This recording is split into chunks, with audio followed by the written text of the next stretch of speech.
Winter came early to the mountain village of Drachenford. I arrived at dusk on horseback, flakes of snow already swirling beneath a leaden sky. My horse snorted, annoyed by the chill wind. In the fading light, I could just make out the ancient pine trees that ringed the settlement like silent sentinels. A single lantern above the inn door beckoned me through the gloom. I dismounted. I led my mare around the building, nodding at a passerby hurrying home against the wind. Inside the inn, a crackling hearth promised warmth and conversation. The main hall was low-ceilinged and timbered, smelling of roasted parsnips and fir. I took a seat at a worn table near the fire. An old man with a hunched back shuffled over to me, setting down a steaming bowl of stew. His eyes flickered with an unspoken concern. "You've come at a dark time," he said. "Storms rolling in, and certain things roam these woods when the nights grow long." I raised an eyebrow. "Bandits?" "No, not bandits." He glanced round, lowering his voice. "Riders on black horses, hounds with eyes of flame, the wild hunt, shepherd of souls, or so folk say. A dire omen. There's a moonless night soon, and that's when they're at their strongest." I had heard stories of the wild hunt, flickering shapes galloping through the sky, hounds baying like thunder, and a grim figure leading them onward. The old man's words gave me a chill that had nothing to do with the winter wind, but I put on a small smile and thanked him for the stew. He sighed. "Eat while you can. Tomorrow you'd do well to keep inside come sundown." With that, he retreated to the kitchen, leaving me uneasy and alone by the fire. At dawn, the village was dusted in fresh snow. A meagre sun glimmered through steely clouds, offering little warmth. Locals hurried along the icy paths. I'd come here, searching for old legends. An odd hobby of mine. I believed that beneath tall tales and spooky folklore might hide a glimpse of real history. I sought out the village alderman, a woman named Berna, in her 40s, who wore furs lined with rabbit skin. She stood near the well, dispensing water to a worried line of villagers. I asked her about the huntsman with the flaming hounds. She pursed her lips. There have been sightings every winter for as long as Drachenford has stood. My grandmother spoke of hearing horns in the sky and the thunder of hoofs. We pass these stories down as warnings." She paused, then frowned. "Yesterday, a huntsman was found at the edge of the pine forest, unconscious. No footprints to or from his body, no sign of how he got there, just a single black feather lying on the snow." A hush followed. I pictured a feather from a raven or a crow, but Berna's tone implied something far more uncanny. Still, I pressed my luck. "Where's the huntsman now?" "The chapel," she said. "He's resting, if you can call feverishly tossing resting. He can barely speak. Maybe you'll get something out of him." The chapel was a stone building tucked near the pines, half buried by years of drifting snow. Inside, the sick man lay on a wooden cot, covered by blankets. Even from across the room, I saw the sweat pouring down his pale face. A kindly sister dabbed his brow. "We tried to cool his fever, but it returns," she told me softly. As I approached, the huntsman's eyes snapped open. He grabbed my arm with surprising strength. It's real! It's real!" he rasped. "They ride at moonfall. The horns! The horns!" He coughed, and I caught a momentary scent of damp earth and something pungent like decaying leaves. "What horns?" I asked quietly. "The wild hunt," he nodded frantically. "A woman in white, a stag, with molten eyes. They beckoned me. I tried to run." His breath rattled in his throat. "Don't follow them. They lure you in. Go! He collapsed, eyes rolling back as the sister hurried to calm him.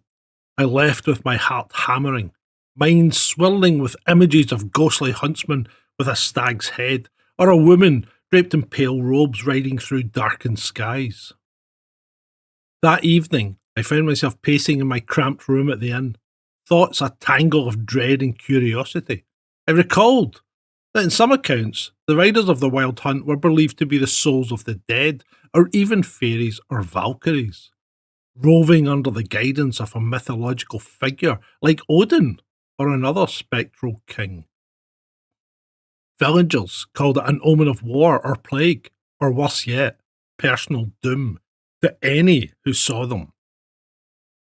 The huntsman's fevered warnings echoed in my mind. Gathering my courage, I decided to walk the tree line at dusk. If these riders were real, I wanted a glimpse, just enough to confirm whether the stories were mere superstition or if something truly uncanny prowled these woods. The sky was a tapestry of orange and purple when I reached the forest edge. My breath plumed in front of me as I stepped between towering pines. Snow crunched underfoot. Each step an intrusion on the hush. I listened, but only the faint rustle of branches answered. As night fell, the wood darkened. The trees became silhouettes, the path nearly lost beneath fresh snowfall. My heart hammered with each decision to press forward. Then, distant but distinct, I heard it. A horn's call. It was low and mournful, rolling through the pine boughs like a wave of sorrow. The hair on my arms rose. I ducked behind a wide trunk, just in time to see a ghostly procession flit past the clearing. They were spectral riders, men and women in shadowy cloaks, galloping on mounts that barely stirred the snow. Their hounds forged ahead, eyes glowing in the gloom, and at the head of the procession rode two figures. A tall shape with a stag's crown of antlers, and beside it, a woman clad in snowy garments that shimmered in the dark. The stag-headed figure raised a horn to his lips, and a resonant note sliced through the still air. I felt a pull, a beckoning tug at my insides. My heart pounded so violently, I worried they might hear it echo off the trees. I'd never seen anything so terrifying, yet so strangely beautiful. The group thundered onward, deeper into the forest. At last, I remembered to breathe. I followed at a distance. My mind screamed at me to turn back, but some force, a lure of ancient magic, kept me moving. Far ahead, the spectral lights swelled, the riders' shapes flitting between the trunks. Suddenly, the hounds' howling broke the silence, and they veered off the path. Their ghostly forms surrounded me in a broad circle. My breath caught. The rest of the hunt slowly reined in. One by one, they turned and stared. Closer now, I saw the antlered figure more clearly. Tall, robed in swirling shadows, a heavy horn slung at his side.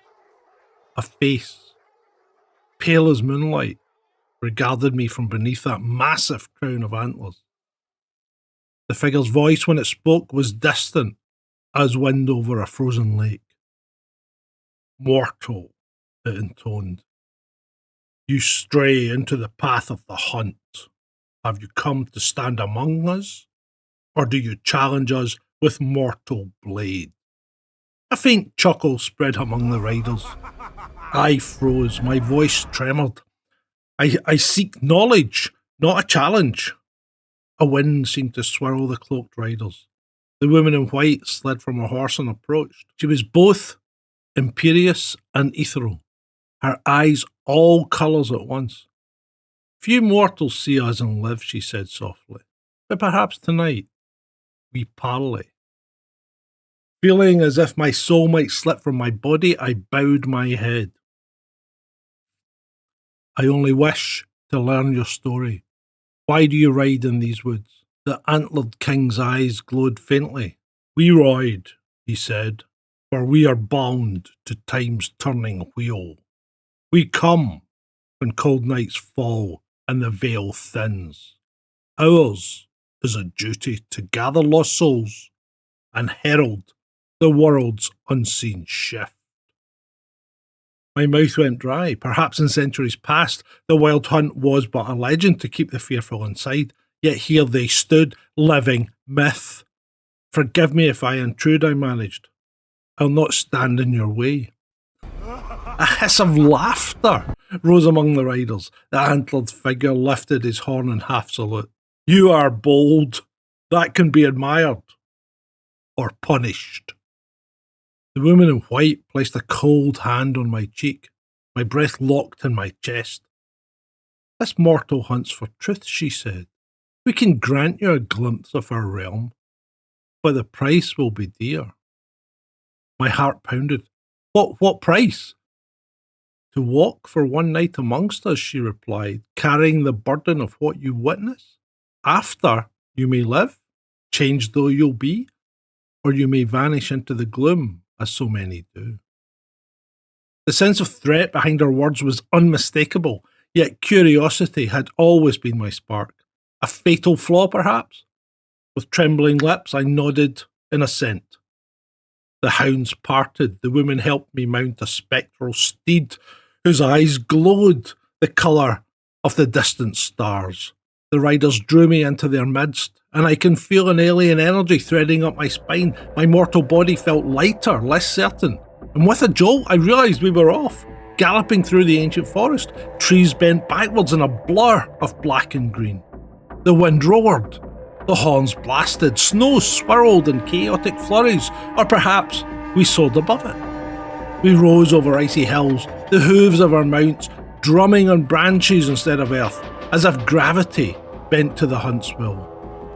Strange lights dotted the path ahead, wisps of pale fire. My stomach churned with both terror and exhilaration. At last we broke through the pines in a swirl of starlight. The riders slowed, forming a wide circle around me. The woman in white dismounted. The antlered king nodded to her, and she lifted a small dagger from her belt. Blood calls to blood, she intoned cryptically. If you would truly witness, mortal, then make this offering. A single drop. Caught in the swirling half-dream that was this ride, I pricked my thumb. Bright red welled up, stark against the ghostly tableau. She pressed my thumb to the dagger's blade, and a sizzling sound met my ears. The droplet glowed like molten metal. My vision reeled. All around me, scenes shifted, dying armies, wailing storms, crows circling battlefields. I saw glimpses of the distant past, other hunts, other centuries, figures in medieval armour cowering as the riders thundered overhead. I glimpsed plague scarlet upon a city's walls. I saw ancient kings trembling by torchlight as shadowy silhouettes soared through the sky. The visions pressed in, kaleidoscopic, telling me that the wild hunt came not just to Drakenford, but anywhere the veil thinned, anywhere doom lurked. The old beliefs had truth. Seeing them was a dire omen indeed. Then came the face of the huntsman from the chapel. I saw him, kneeling in the snow, his wide eyes locked on the same antlered figure that now towered above me. Whispering half-heard words, his fear was palpable. Suddenly, I gasped and was flung back into the present. The riders were gazing at me, my heart hammered. I felt their knowledge burn behind my eyes, lodging in my memory. I had seen them. I cannot unsee them. The antlered king raised his horn again, releasing a call that made my blood turn cold. In a silent wave, the riders galloped forward, the circle dissolving. The woman in white turned to me, that odd sadness in her eyes. You have your truth, she said. Now you must bear the burden. Ride with us no longer, lest you be lost. Should you speak what you saw, many will not believe, but some will heed the warning. A faint, almost kind smile touched her lips. Fare you well, mortal. The hound nearest me barked, then vanished into the swirling gloom. An unseen force tugged me from the steed and I toppled into snowdrift. When I blinked the snow from my lashes, the clearing was empty, as if they had never been there. I stumbled back to Drachenford in the blue pre-dawn light. My limbs felt heavy, my head swam with feverish recollections. 5 villagers found me near the well, exhausted and half frozen. I awoke later in my room at the inn, trembling from a chill that crept bone deep. News spread I'd been out in the woods, and some believed I'd glimpsed the hunt. Others whispered I was touched by delirium. The old man who'd served me stew stared and muttered, "You saw them, didn't you?" I only nodded. He locked the door behind me and prayed. 2 days later, the huntsman in the chapel passed away, delirious with terror. The next day, thunderclouds gathered unexpectedly. People spoke of war in the next kingdom, of plague rumours. Faces grew grim. I left Drachenford soon after, haunted by the rider's final words. As I rode, I felt the stares of travellers who noticed the faint silvery scar on my thumb from the dagger's bite. I could never quite sleep without hearing in my dreams the thunder of hoofs and the lonely wail of a horn drifting through the trees. My burden is this tale. I pass it along to any who might listen. Should you ever find yourself on a dark winter's night with the quiet snow and an eerie hush in the air, heed my warning. The wild hunt rides still, gathering souls beneath the moonless sky, and to see them is to risk everything.